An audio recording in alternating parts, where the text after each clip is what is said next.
ጉድ ነው ዘንድሮ እኮ የማይሰማ ነገር የለም እንዴ። እኔ የምለው ቆይ የማንም ሳይሆኑ መኖር አይቻልም እንዴ? የብቻ ኑሮ የለም እንዴ? ብቻን እኔ እንጃ ራስን ማዳመጥ አይቻልም እንዴ? እንግዲህ ሩታ አብርሽን በመለመን ላይ ነው ያለችው። እኔ አብርሽን ለምና ሩታ የተጠቀመችው ነገር አለ ወይ ብትሉኝ ምንም እንደሌለ ነው ልናገር የምችለው። ግን እግዚአብሔር ይመስገን ዋናውና ትልቁ ነገር ልጅ ነው። ትልቅ ሀብት፣ ትልቅ ስጦታ ተሰጧታል።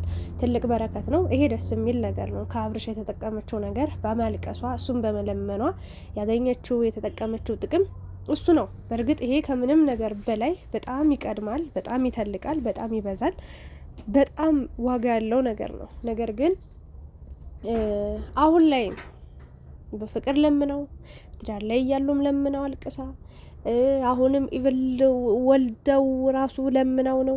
ከዛ ደግሞ እኔ ምን ልበላችሁ ተፋትተውም ልመና ነው። እና ሩታ አብርሽን እስከ መቼ ነው የምትለምነው? ይሄ በጣም ከባድና ከባድ ነው።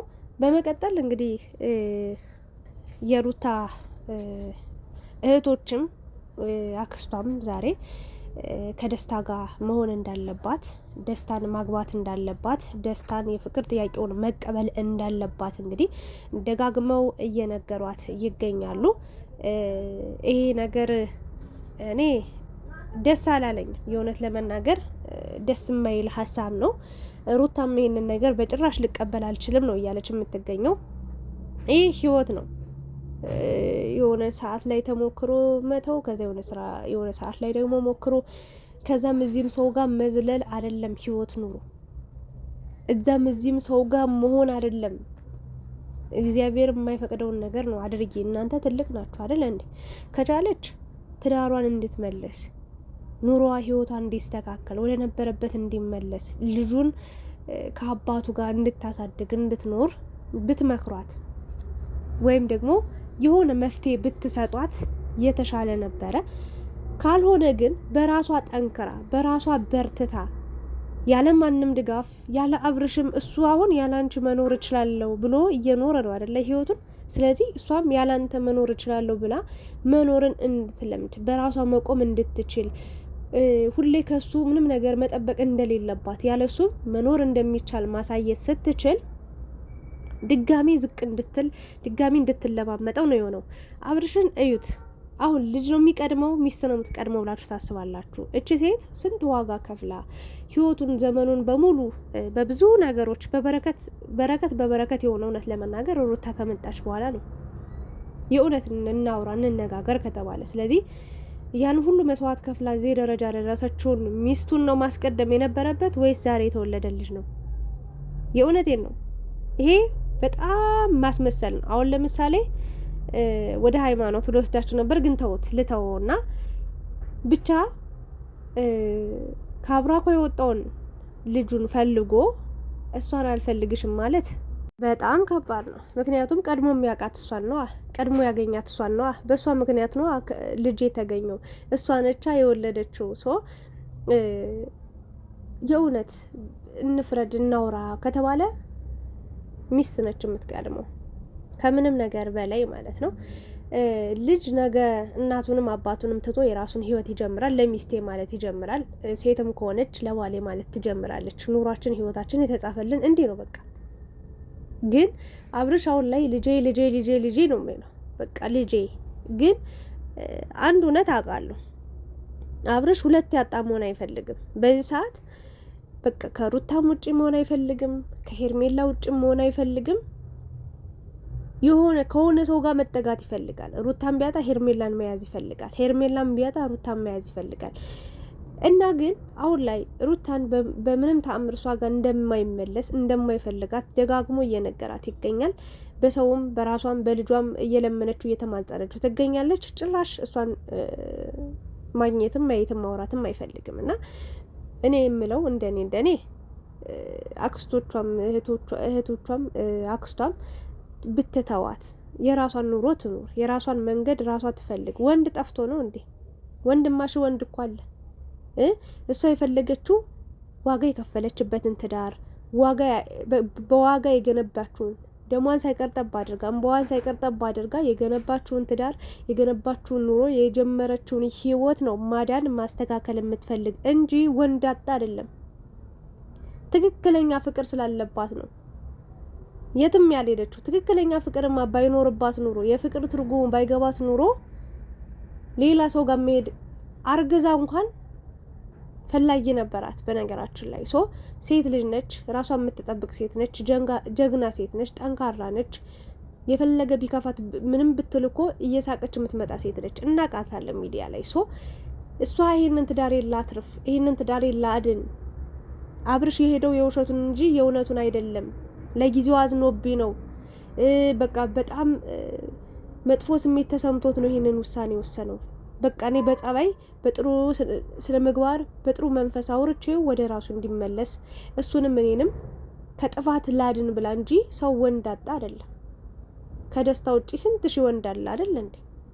እና ደስታ የምትሉት ነገር ምንም አይጠቅማትም። በቃ ተናግራለች ሩታ፣ ጥሩ ነው ያደረገችው። እንደኔ ግን አብርሽን መለመን የለብሽም። የራሽን ኑሮ ኑሪ፣ ከልጅሽ ጋር ጊዜ አሳልፊ። አንቺ ለልጅሽ ልጅሽም ላንቺ አለልሽ፣ ጥሩ ኑሮ ኑሪ። ከዛ ውጪ ግን በምታየው ነገር ሁሉ እያዘንሽ አንገትሽ የምትደፊ ከሆነ ዓለም የምሬ ነው ምልሽ ለየዋሆች ለምስኪኖች አንገታቸውን ዝቅ ለሚያደርጉ ሰዎች አትሆኑም። ሰው እንደፈለገ ነው አሁን እየቀለደብሽ እያሾፈብሽ ሙድ እያዘብሽ ይበቃል። ከዚህ በፊት አብርሽን የፍቅር ጥያቄ በመጠየቅሽ ብቻ ብዙ ድንጋይ ሲወረወርብሽ፣ ብዙ ሲለፈለፈብሽ፣ ብዙ ሲወራብሽ፣ ብዙ ዋጋ እንድትከፊ ተደርገሽ አልፈሻል፣ አልቅሰሻል። ድጋሚ የምታለቅሽበት መንገድ የምታለቅሽበት ነገር መኖር የለበትም። የራሽን ኑሮ ኑሪ፣ የራሽን መንገድ ቀጥ፣ በራስሽ መንገድ ተጓዢ። ታየው በቃ ነው ልል የምችለው። እና የሩታ አክስትም እኔ ትክክል አይደለሽም ብዬ ነው የማስበው። በቃ የኔ ሀሳብ ይሄ ነው። እና ትዳራቸው ተመልሶ ነው አንድ ላይ ቢኖሩ ደስ ብሎኛል ይለኝ እንደው እግዚአብሔር ቢረዳ ቢፈቅድ አብርሽም ልቦና ሰጥቶት አንድ ቢሆኑ ብዬ እመኛለሁ እንጂ ማፋታትማ በአንድ ሰከንድ እኮ ይፈርሳል። መገንባት፣ ስለ ፍቅር ትርጉም ማወቅ፣ ስለ ትዳር ትርጉም ማወቅ፣ ለትዳር ዋጋ መክፈል፣ ለፍቅር ዋጋ መክፈል ነው ብዙ ጊዜ የሚፈጀው እንጂ ለማለየት የተገነባውን ለማፍረስ አንድ ሰከንድ 1000 ዓመት የተገነባውን ነገር በአንድ ሰከንድ ሊጠፋ ይችላል። ለማጥፋት በጣም ቀላል ነው። ይህንን ነገር ነው ልል የምችለው። ከዛ ውጪ አብርሽም የራሱን ጊዜ ይውሰድ፣ ከራሱ ጋር ያውራ። ይጠቅመኛል አይጠቅመኝ የሚለውን ነገር እናየዋለን። እሱም ይየው። ከዛ ተመልሶ መምጣቱ እንደማይቀር 100% እርግጠኛው እነግራችኋለሁ። ሩታም ከራሷ ካታውራ ማንም ሰው እንደዚህ አርጊ እንደዛ አርጊ ብሎሽ በሰው መመራት የለብሽም። በጣም ብዙ ጊዜ በሰው ተመርተሽ ምን ያህል ችግር ውስጥ እንደገባሽ በምን አይነት መንገድ በጣም ከባድ ነገሮችን እንዳሳለፍሽ ሁላችንም የምናውቀው ነገር ነው። ድጋሚ የሰው ሀሳብ ሰምተሽ በሰው ነገር እየተጓዝሽ ሌላ ነገር ማድረግ የለብሽም። ይህንን ነው ልል የምችለው። በቃ የራስሽን ኑሮ ኑሪ፣ ተረጋጊ፣ ከራስሽ ጋር ሁኚ፣ ራስሽን አዳምጪ፣ የትም አትሄጂ፣ የትም አትጥፊ።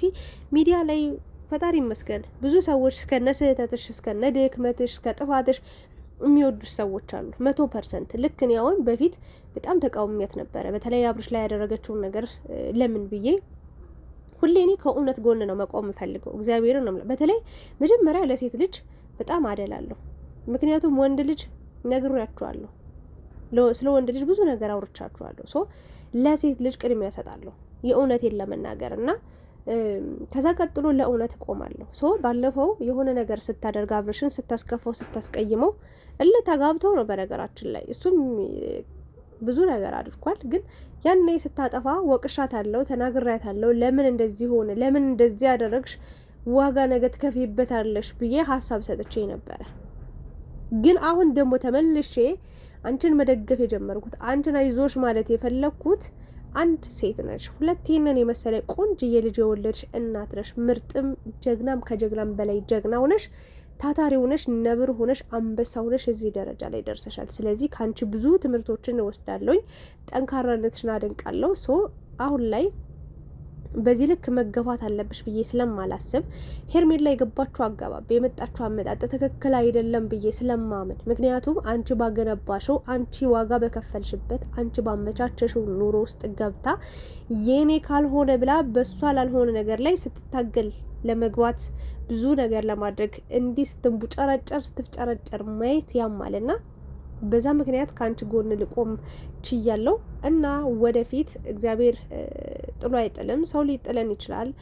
ሰው ላይ ስንደገፍ፣ በሰው ስንመካ፣ በሰው ስንተማመን የሆነ ሰዓት ላይ ጥሎን ይሄዳል።